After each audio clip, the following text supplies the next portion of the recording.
benefit from the implementation of the National Identification System. It is our understanding that a lot of work was done and progress made in this direction by the National Identification Authority.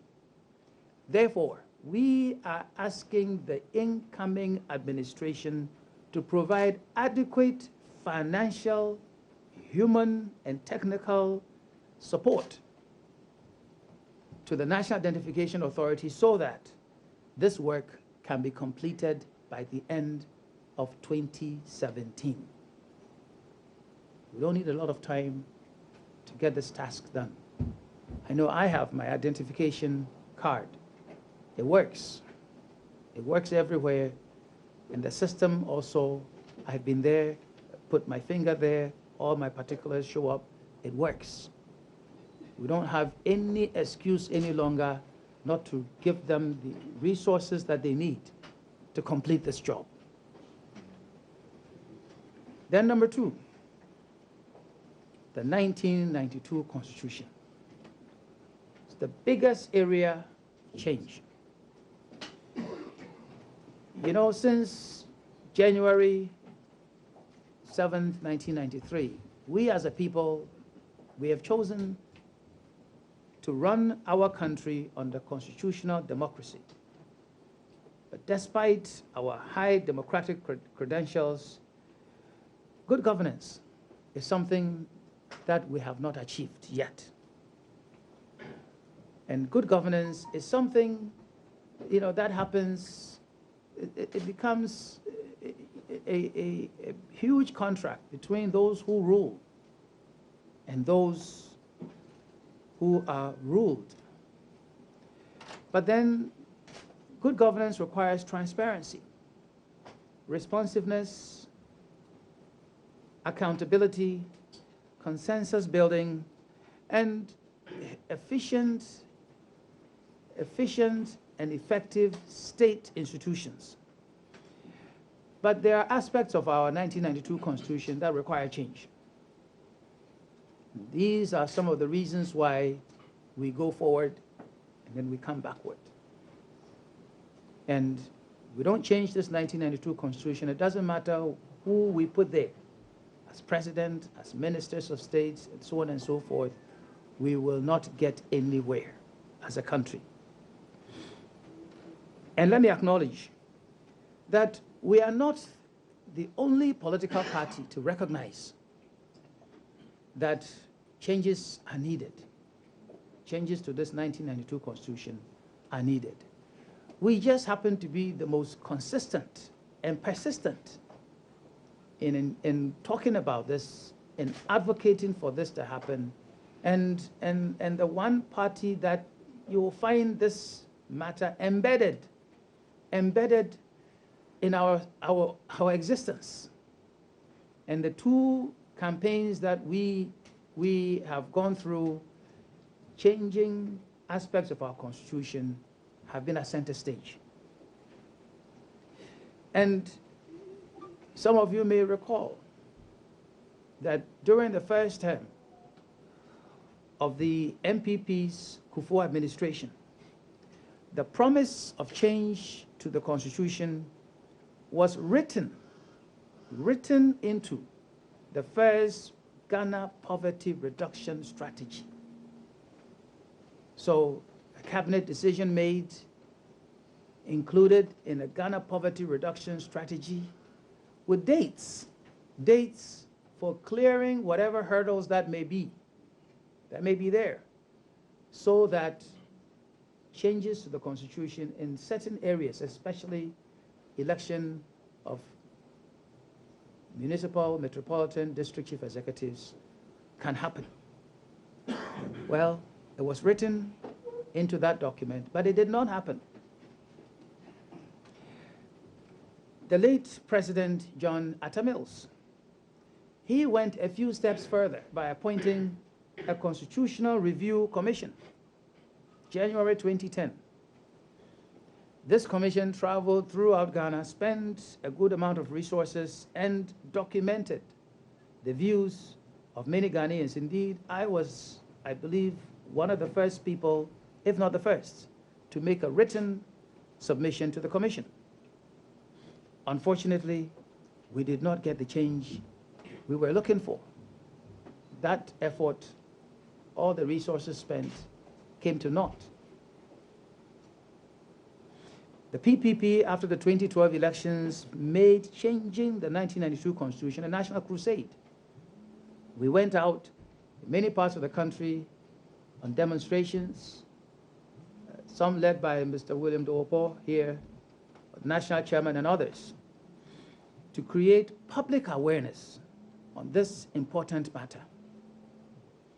We submitted petitions to the Council of State, Parliament, and to the President himself, the current President, to ask for change. Well, it didn't happen. It didn't happen. And as I've said earlier, during the recent elections, we made this sort of change a centerpiece to our campaign. So we wish to rekindle this crusade for immediate and complete constitutional reforms to make our Constitution a development-oriented document that responds to our present and future challenges. So we specifically would like to see that the following reforms are undertaken within the next 24 months. First one, the appointment of majority of ministers from Parliament. See, we are of the view that the current arrangement where ministers of state, or even the majority of ministers of state, must come from Parliament does not support good governance, and it must be changed. And if you go to Article 78(1) of the Constitution, says ministers of state shall be appointed by the President with the prior approval of Parliament from among members of Parliament or persons qualified to be elected as members of Parliament, except that the majority of ministers of state shall be appointed from among members of Parliament. This disables Parliament from performing its oversight responsibility. And, you know, those who are appointed by President, how can they go and sit on the floor of Parliament and disagree with him? And then, even more importantly, those sitting there who are still hoping to be appointed by the President as ministers, how can they go and disagree with the same President? And I'm talking about people on both sides of the House. So this defeats the principle of effective separation of powers and allows the President and the executive arm of government to control the legislature. This is wrong. I have been in that position before myself. As a Minister of State, not a Member of Parliament. As a Member of Parliament, not a Minister of State. As a Minister of State and a Member of Parliament. And I can tell you from experience, it doesn't work. The jobs are big. Member of Parliament job is a big job. Minister of State job is a very big one. So which one do you leave at any given point in time? And especially in a country as underdeveloped still as we are here in Ghana. There are many, many, many more talents abounding all over the country that we must use. So why combine the two? So that is one point that we want to have changed this 1992 Constitution. And then the point number two, which for me is one of the very, very, very, very, very key ones where change is necessary, has to do with the election, metropolitan, municipal, district chief executives, and all assembly members. Let's not forget that one. You see, Article 241, 240, Section 1 of the Constitution says, and I'm quoting Ghana shall have a system of local government which shall, as far as practicable, be decentralized. That's the end of that quote. But the same Article 240 gives authority to Parliament to enact appropriate laws that would ensure that functions, powers, responsibilities, and resources are at all times transferred from the central government to local government units in a coordinated manner. That's all said by the Constitution. But the same Constitution, if you go there, Article 242, when it defines a district assembly, then it embeds this principle of appointing people. That it brings in members of parliament to the assembly. What does a member of parliament have to do with a district assembly? What is he or she going there to do? They have a job in parliament, the national legislature. What are they doing back there? They don't belong. I don't know any country that allows that. You don't have a member of parliament in the UK also going to the city council to go and sit there. To do what? You don't have a member of Congress in the US to go to a local council or a city council or a county. What would they go there to do? Here, we've brought the two together. What were they thinking? And then it says, other members not being more than 30% of all members of the district assembly appointed by the president in consultation with traditional authorities and other interest groups in the district. How many districts do we have? You multiply them, you know, take 30%. That's one man or one woman. How wise can one person be? Or all-seeing and all-knowing can one person be? To go and put all of those things, all people together, place them in the assembly. And then Article 243, which also says there shall be a district chief executive for every district who shall be appointed by the president, that too.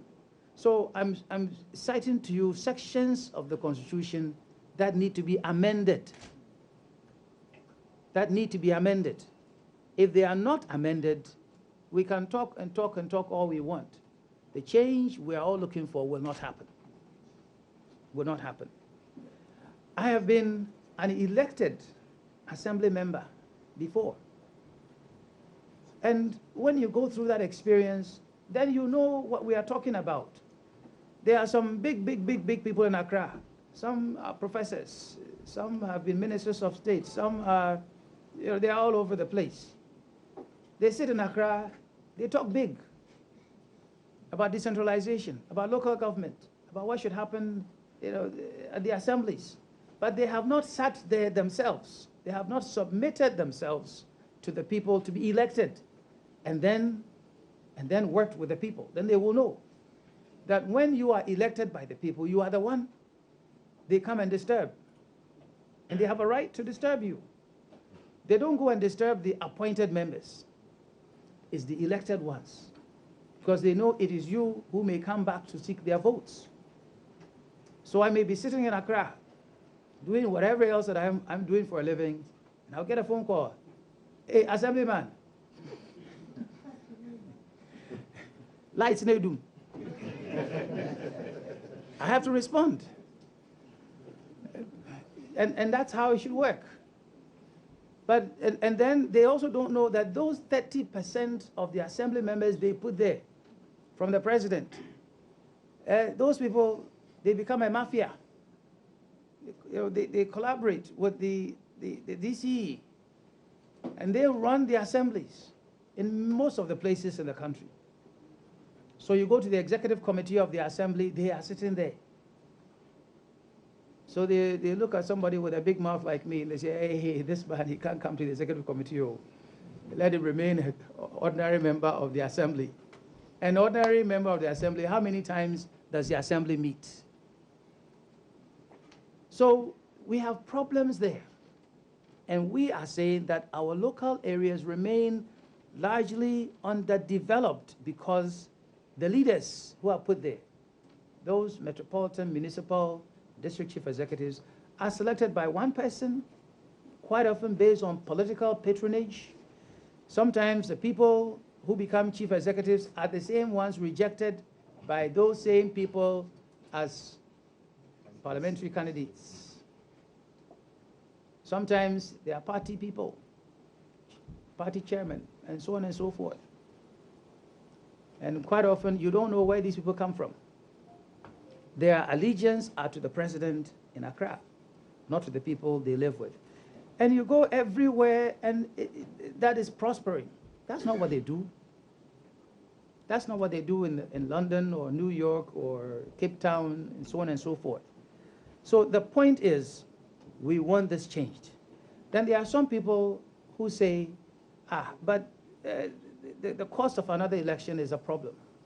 They forget that every 4 years, we vote for assembly members. So all you have to do is just add another ballot, and we'll vote for the assembly members and the DCEs. That's all. And then there are some people who say, well, what if the DCE is from PPP and the president is from MPP? Well, go to South Africa. They are not better human beings than we are today.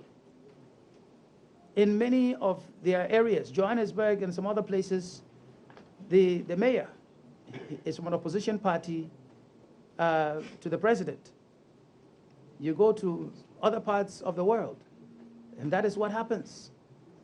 You may have, in the case of the US, a president who is a Democrat, but a governor who is a Republican, and or a city mayor who is a Republican. In the UK, it happens. In Cote d'Ivoire, it happens. You go to Dakar, it happens. So why? Are we inferior human beings here in Ghana? And then we, the Ghanaian people, we are given the right to elect a president, to elect MPs, to elect assembly members, and we are not smart enough or wise enough to elect a DCE. I don't understand it. And also, interestingly enough, at various times, the NDC and the MPP who have had the opportunity to make this change happen, when it gets time to deal with this, they say, for political reasons, we must have the DCEs so they can help us campaign. Well, if that were to be the case, how could the NDC lose the 2000 election? How could the MPP lose the 2008 election? And indeed, how could the NDC lose the 2016 election? I hope you get my point.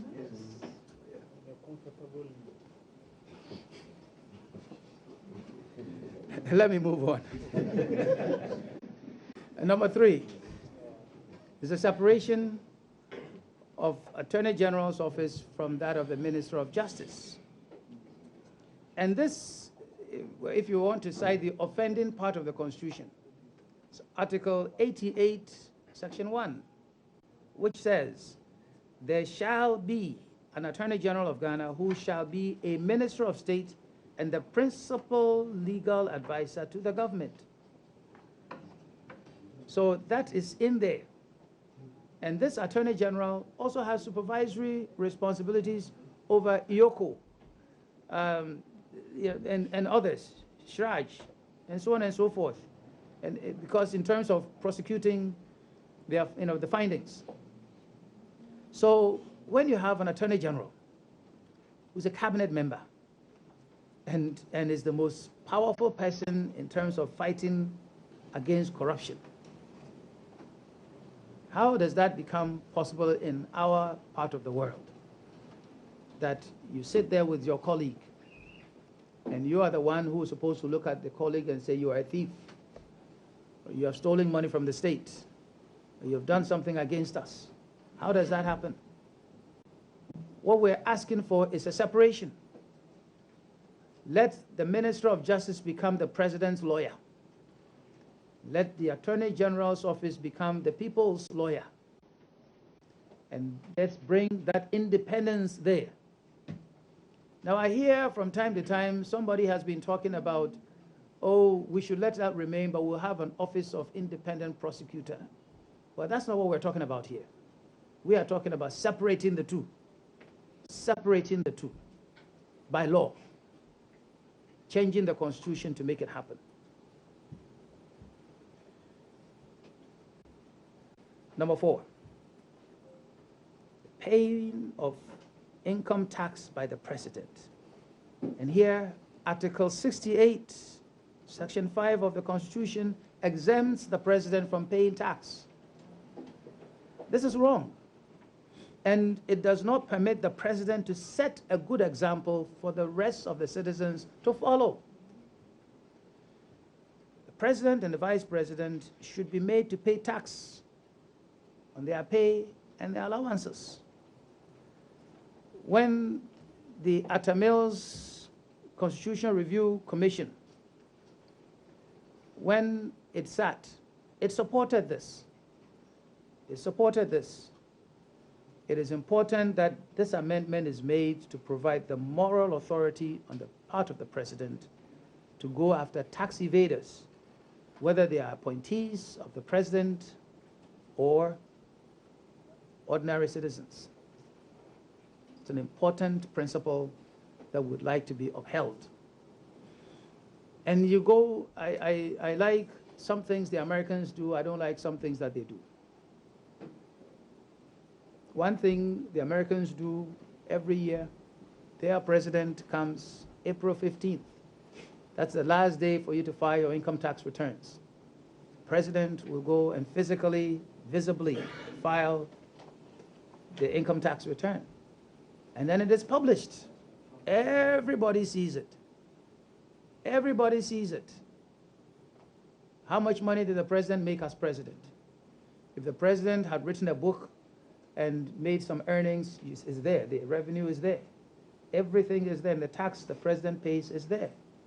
Once the president has done that, how can you go and sit somewhere and say that, oh, I should not pay tax? When they come after you, you have no excuse. And they do come after you. They are IRS.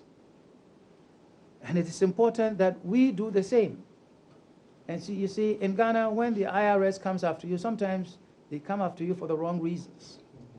It means that the state, headed by the president who doesn't pay tax, have decided that they don't like you.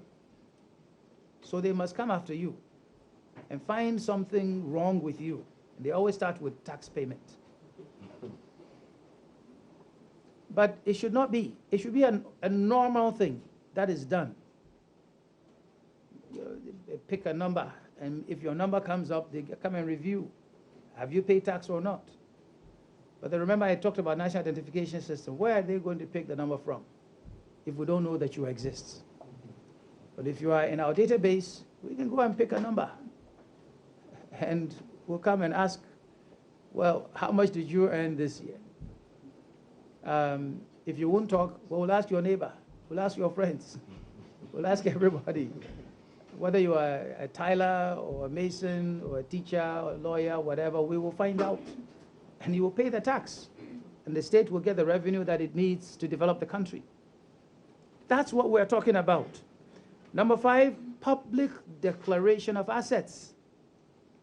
Here again, Article 286, Section 1, says a person who holds a public office mentioned in Clause 5 of this article shall submit to the Auditor General a written declaration of all property or assets owned by or liabilities owed by him, whether directly or indirectly. Sometimes people forget that indirectly part. But however, you have Article 286, Section 3, that also helps to conceal that declaration of assets. So unless a court, SRAJ, or someone competent like that requests it, whatever is filed is hidden from the rest of us. We believe that those who are given complete access to our public finances, our resources, powers and responsibilities in Ghana should be prepared to live by a higher code of transparency and accountability. And so you heard during the 2016 election process, a number of the presidential candidates said, well, but the law does not require me to. Well, we want the law to require everyone to make their assets declaration public. That's what we're talking about here. And when that is done, then we will know that when you were going out there to become an MP or a minister of state or in a certain high position, these are the assets that you took there. And somebody can examine them to find out whether you are telling the truth or not. Then when you are also coming back to join the rest of us, and we will know what you came back with and compare what you went there with, what you came back with, and if we disagree, we can say, aha, he's left out 2 houses, 10 cars, and whatever else. That's the sort of country we need. That's the sort of situation we need to put there. Then the 6th item is Ghanaians in the diaspora. There are many people who believe that, oh, somebody is going to live in America or in China or someplace. So they went to enjoy. So we should deprive them of certain opportunities, certain rights in Ghana. Well, many times when we need help, where do we go? We go to those same people. And what they are supposed to be enjoying out there, we ask them to bring some back. And a lot of times, they come. I lived in America for years. Why? Why I was there, if I didn't change my citizenship, but others did. So should we deprive all those people the opportunity to serve their country? But you know, there's an area we don't hesitate about when it comes to football. Some of you may not be thinking about that. When it comes to football, someone may have been born to an Elmina man in Germany and is holding a German citizenship. But we see that guy playing football, and we say, oh, we want him. So they should go and switch nationality and come. And that one, we like it. We promote it. We go after them all the time. But if you want an expert to join government in a certain area, they say, oh, no. He can't become a high-ranking member of the military. But in Ghana, some places, football is more important than soldier. So it is important for us to understand that we have people out there with the kinds of resources, human. I don't even want to talk about the financial part, the human resource that we need. We need to encourage them to come and help and get things done. Now, when it comes to the issue of the election, well, let me just do one more thing, and then I'll come back to the election part, the constitution part. After the 2012 election, while some people went to court, we just wrote a letter to the Electoral Commission. And we cited a couple of instances where there were problems. But more importantly, we made some recommendations to change the electoral process. And interestingly enough, a number of these recommendations have also been confirmed by the Supreme Court and other places. And so we'll send you all my script. So you will see the letter there, signed by our national chairman. And you will note all the things that we advise should be done. Unfortunately, the Electoral Commission didn't even favor us with a reply. Not even a reply, common reply. We talked about the enforcement of the political parties law in all areas. We talked about electronic voting. We talked about the use of the National Identification Database for registration. That's the kind of political party we are. So we wrote them this letter, and we believe that those items we put there are valid still. They need to be implemented. We'll make this available to everybody. Now, we believe that the exercise in amending the Constitution, it will not be an easy task, but it is something that we need to do.